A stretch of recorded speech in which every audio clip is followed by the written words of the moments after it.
India TV YouTube channel को subscribe करें और बेल आइकन दबाएं।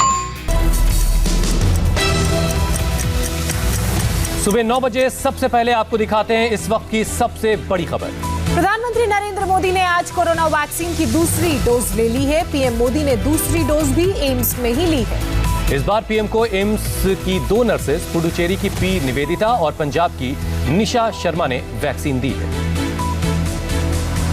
दिल्ली के एम्स में वैक्सीन की दूसरी डोज लेती इस तस्वीर को खुद प्रधानमंत्री मोदी ने ट्वीट किया है। आज सुबह पीएम मोदी ने दिल्ली के एम्स पहुंचकर वैक्सीन की दूसरी डोज ली। इस तस्वीर को ट्वीट करते हुए पीएम ने लोगों से वैक्सीन लगवाने की अपील की है। आज मैंने एम्स में कोविड-19 वैक्सीन की दूसरी डोज ले ली है।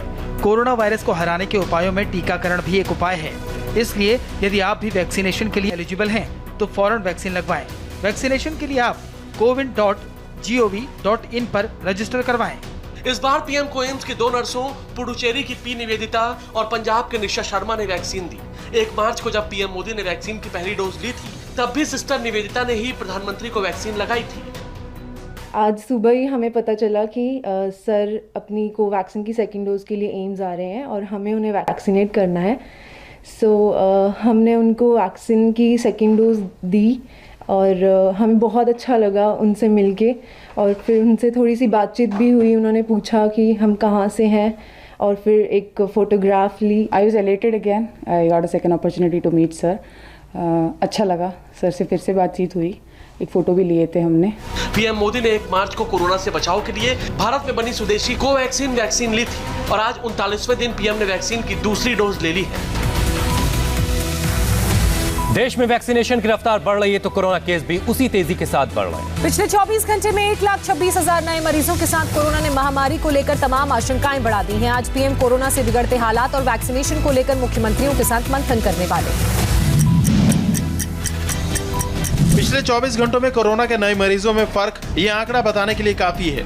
देश में महामारी की दूसरी लहर का कहर कितनी तेजी से फैल रहा है। 1,26,000 से ज्यादा नए केस आने के बाद ये कहना मुश्किल है कि कोरोना की दूसरी लहर का पीक अभी कितनी दूर है। एक दिन में कितने मरीज और कितनी मौतों का रिकॉर्ड बनाएगा 2021 का म्यूटेशन। आंकड़ों के लिहाज से कोरोना की ये लहर पिछले साल के उस दौर से भी भयावह है। पूरी महामारी की चपेट में पूरे देश में 2 महीने से ज्यादा का लॉकडाउन था। बढ़ते आंकड़ों के साथ आशंका इस बार भी वही गहराती दिख रही है। इस बार की तस्वीर हमारी लापरवाही का जीता जागता सबूत है। राजधानी दिल्ली से लेकर महाराष्ट्र तक में नाइट कर्फ्यू लगा है। छत्तीसगढ़ की राजधानी रायपुर में तो कंप्लीट लॉकडाउन लगाना पड़ा है। महाराष्ट्र में 60,000 नए मरीजों के साथ हालात बद से बदतर होते जा रहे हैं। हर दिन गंभीर होती महामारी को लेकर प्रधानमंत्री मोदी आज देश के मुख्यमंत्रियों के साथ बातचीत करेंगे। पिछले 24 घंटे में कोरोना के नए केस की बात करें तो कर्नाटक में 6,976, यूपी में 6,002, दिल्ली में 5,506, मध्य प्रदेश में 4,043 और गुजरात में 3,575 नए केस आए हैं। इन आंकड़ों के बीच एक ही राहत की बात है और वो है बेहद तेजी से चल रहा वैक्सीनेशन का प्रोग्राम। जानकारों के मुताबिक बढ़ते वैक्सीनेशन के साथ नए संक्रमण पर काबू पाना आसान हो जाएगा। महाराष्ट्र में कोरोना आउट ऑफ कंट्रोल है। एक दिन में 322 लोगों की मौत से उद्धव सरकार की नींद उड़ गई। महाराष्ट्र में हालात इतने खराब हैं कि अब सामूहिक अंतिम संस्कार की नौबत आ चुकी है। अब आज जब पीएम के साथ मुख्यमंत्रियों की बैठक होगी तब उद्धव को महामारी पर लगाम लगाने का अपना प्लान ऑफ एक्शन रखना होगा। चिता पर 1-2 नहीं बल्कि पूरे 8 शव रखे हैं और इन शवों को एक साथ मुखाग्नि दी गई। तस्वीरें महाराष्ट्र के भीड़ के अंबाजोगाई इलाके की हैं, जहां कोरोना के चलते 8 लोगों ने दम तोड़ दिया था।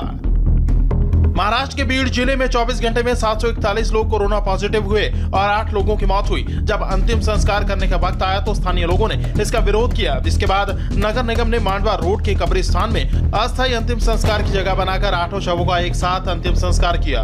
कोरोना की वजह से महाराष्ट्र की हालत बेहद चिंताजनक है, इसलिए पूरे राज्य में नाइट कर्फ्यू और वीकेंड लॉकडाउन लगाया गया है। लेकिन व्यापार संगठन सरकार के फैसले के विरोध में उतर आए हैं। हमें विश्वास में न लेते हुए लॉकडाउन जो शासन ने डाला है, इस वजह से तीव्र विरोध सारे व्यापारियों में है। लॉकडाउन जरूरी नहीं है। अगर कोरोना से हमको अगर छुटकारा चाहिए तो उसके बहुत तरीके हैं। महाराष्ट्र में इतनी सख्ती के बावजूद पिछले 24 घंटे में 59,907 लोग कोरोना पॉजिटिव हुए और 322 लोगों की जान कोरोना की वजह से गई। अकेले मुंबई में 24 घंटे में 10,428 केस सामने आए और 23 लोगों की मौत हुई। बीएमसी ने कोरोना की नई गाइडलाइन जारी की है, जिसके मुताबिक जोमेटो, स्विगी जैसे ऑनलाइन फूड सप्लाई वाली कंपनियों को 24 घंटे डिलीवरी करने की इजाजत होगी। आंखों के डॉक्टर और चश्मे की दुकान को इजाजत मिली है। हाउसमेड, ड्राइवर्स, नौकर और एक सीनियर सिटीजन के लिए सुबह 7 से 10 बजे तक के काम की मंजूरी मिली है। जाहिर है जिस तरह से कोरोना की सेकेंड वेव से हालात बन रहे हैं, उससे एक बार फिर पूरे देश में दहशत है। अलग अलग राज्यों में नाइट कर्फ्यू से लेकर लॉकडाउन तक लगाना पड़ गया है। दिल्ली में जैसे ही रात के 10 बजे दुकानें बंद हुई और सड़कों पर सन्नाटा पसर गया, पुलिस वाले लाउड स्पीकर से नाइट कर्फ्यू शुरू होने का ऐलान करते दिखे। केवल एसेंशियल सर्विस की गाड़ियों को छूट दी गई है। अगर कोई इसमें लापरवाही करता है तो उसके खिलाफ कानूनी कार्रवाई की जाएगी। दिल्ली में सख्ती इसलिए की जा रही है क्योंकि पिछले 24 घंटे में 5,506 नए मरीज सामने आए और 20 लोगों की मौत हुई। एक्टिव मरीजों की संख्या 11,000 के पार पहुंच चुकी है। क्या देश कंप्लीट लॉकडाउन की तरफ बढ़ रहा है? आम जनता को इसी बात का डर सता रहा है क्योंकि अब छत्तीसगढ़ की राजधानी रायपुर में 9 से 19 अप्रैल तक संपूर्ण लॉकडाउन का फैसला किया गया है। एसेंशियल सर्विसेज को छोड़कर सब कुछ बंद रहेगा। इसके अलावा यूपी के लखनऊ, वाराणसी और कानपुर में नाइट कर्फ्यू लगाया गया है। मध्य प्रदेश में वीकेंड लॉकडाउन के साथ सभी शहरी इलाकों में नाइट कर्फ्यू रहेगा। पंजाब में नाइट कर्फ्यू है। रोजाना 2 लाख टीके लगाने पर जोर दिया जा रहा है। गुजरात के 20 शहरों में नाइट कर्फ्यू इम्पोज रहेगा। बेंगलुरु में सेक्शन 144 लगा दिया गया है। Swimming pool, party hall, gym एक बार फिर बंद करने के आदेश हैं। ओडिशा में 9वीं और 10वीं की फिजिकल कक्षाओं को 30 अप्रैल तक रद्द कर दिया गया है। इसी तरह राजस्थान के जोधपुर और ओडिशा के 10 जिलों में नाइट कर्फ्यू है। आम जनता का कहना है कि अगर पिछले साल की तरह इस साल भी कोरोना की वजह से दुकानें या कारोबार बंद रहे तो फिर इस बड़े झटके से उबरना उनके लिए आसान नहीं होगा।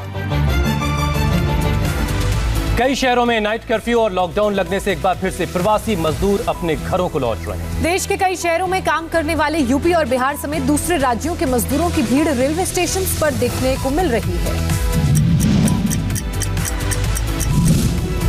रेलवे स्टेशनों पर लॉकडाउन को लेकर आशंकाओं का असर कुछ ऐसा दिख रहा है। कुछ महीने पहले ही काम पर आए मजदूरों को एक बार फिर घर लौटना पड़ रहा है। मार्केट, फैक्ट्री और कारखाने बंद होने के बाद मुंबई के सीएसटी स्टेशन पर घर लौटने वाले प्रवासी मजदूरों की जबरदस्त भीड़ दिखी। स्टेशनों पर भीड़ को देखते हुए मध्य रेलवे ने यूपी और बिहार के लिए स्पेशल एक्सप्रेस ट्रेनें चलाने का ऐलान किया, जिसमें Mumbai Darbhanga superfast train, Mumbai Gorakhpur special train, Mumbai Danapur special train, Mumbai Patna special train और मुंबई गोरखपुर विशेष शामिल हैं। इन ट्रेनों में कंफर्म टिकट वाले यात्रियों को ही सफर करने की अनुमति होगी। यात्रा के दौरान कोविड-19 नियमों का सख्ती से पालन होगा।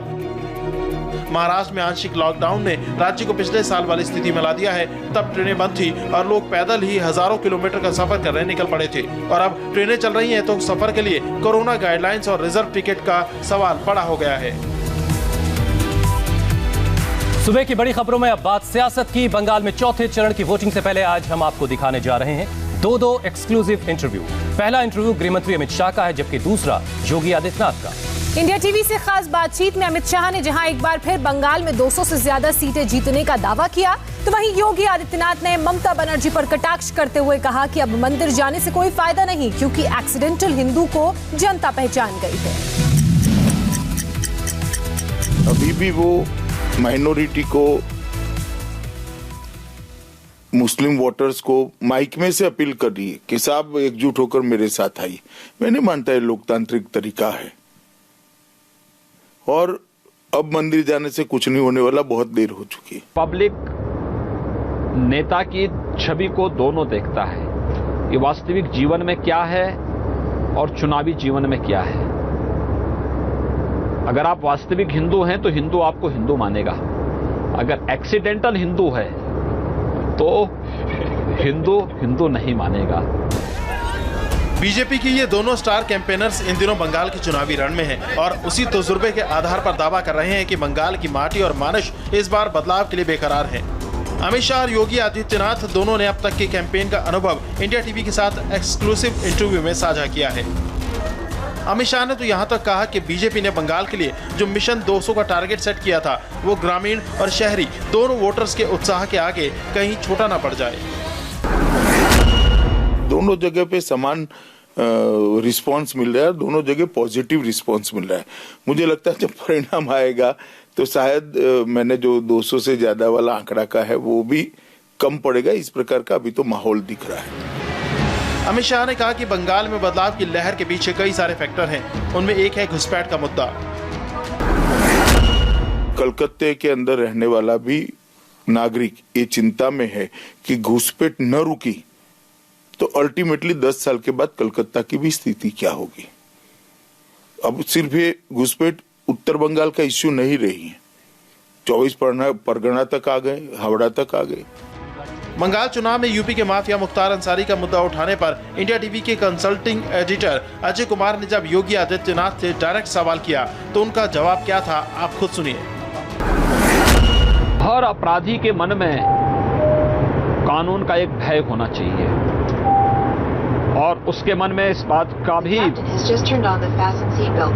भय होना चाहिए कि अगर उसने कानून के साथ खिलवाड़ करने का प्रयास किया तो कानून के हाथ बहुत लंबे होते हैं, वो बच नहीं पाएगा। और उत्तर प्रदेश ने लॉ एंड ऑर्डर के मामले में देश के अंदर इस मिसाल को प्रस्तुत किया है।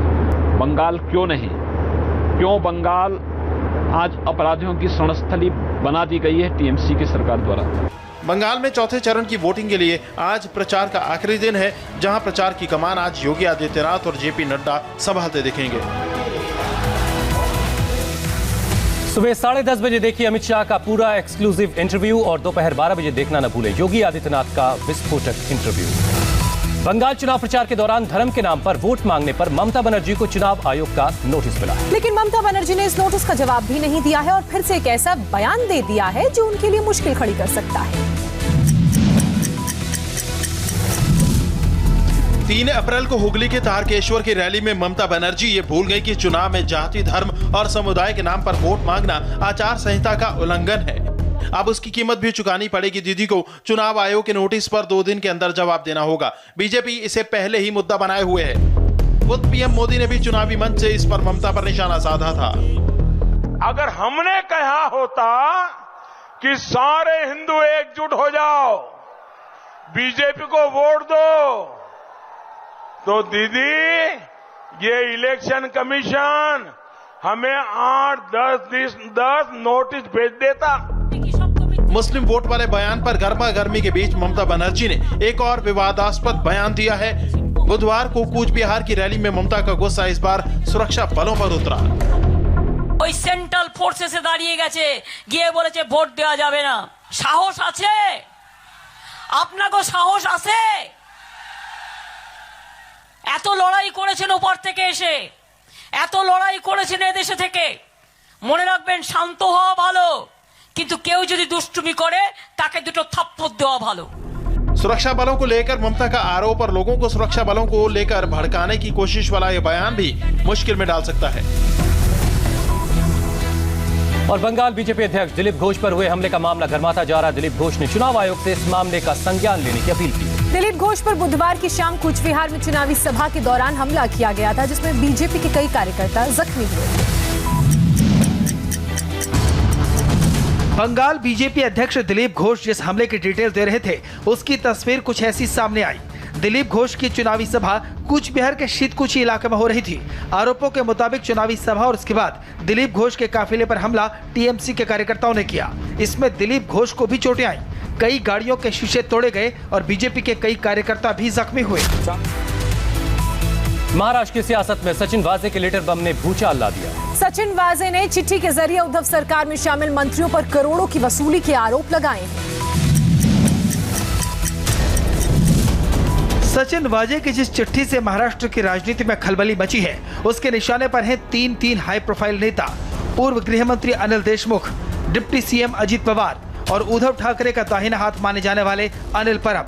सचिन वाजे ने इन तीनों पर करोड़ों की वसूली के आरोप लगाए हैं। सचिन वाजे ने कोर्ट को लिखी चिट्ठी में खुलासा किया कि जनवरी 2021 में अनिल पब ने मुझे अपने सरकारी बंगले पर बुलाया और पीएमसी में ब्लैकलिस्ट रहे ऐसे 50 कॉन्ट्रैक्टर से 2 करोड़ रुपए की वसूली करने को कहा। परब ने मुझसे ये भी कहा कि इन कॉन्ट्रैक्टर्स से ये कह देना कि अगर ये सभी 2 करोड़ रुपए दे देंगे तो CIU में चल रहे इनके केस को कमजोर कर दिया जाएगा। देशमुख ने कहा कि मुंबई में 1650 बार और रेस्तरां हैं और इनसे 3 से 3.5 लाख रुपए की हर महीने की उगाही करनी है।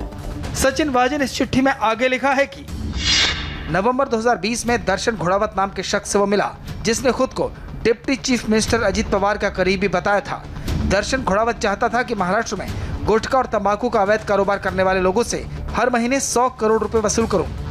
वाजे की चिट्ठी की पहली 3 लाइनों में साफ लिखा है कि परमवीर सिंह ने अनिल देशमुख पर जो आरोप लगाए वो बिल्कुल सही है। नमस्ते, मैं हूं मीनाक्षी जोशी। वीडियो और खबरों से अपडेट रहने के लिए India TV YouTube channel subscribe करें, बेल आइकन दबाना ना भूलें। जुड़े रहें इंडिया टीवी के साथ।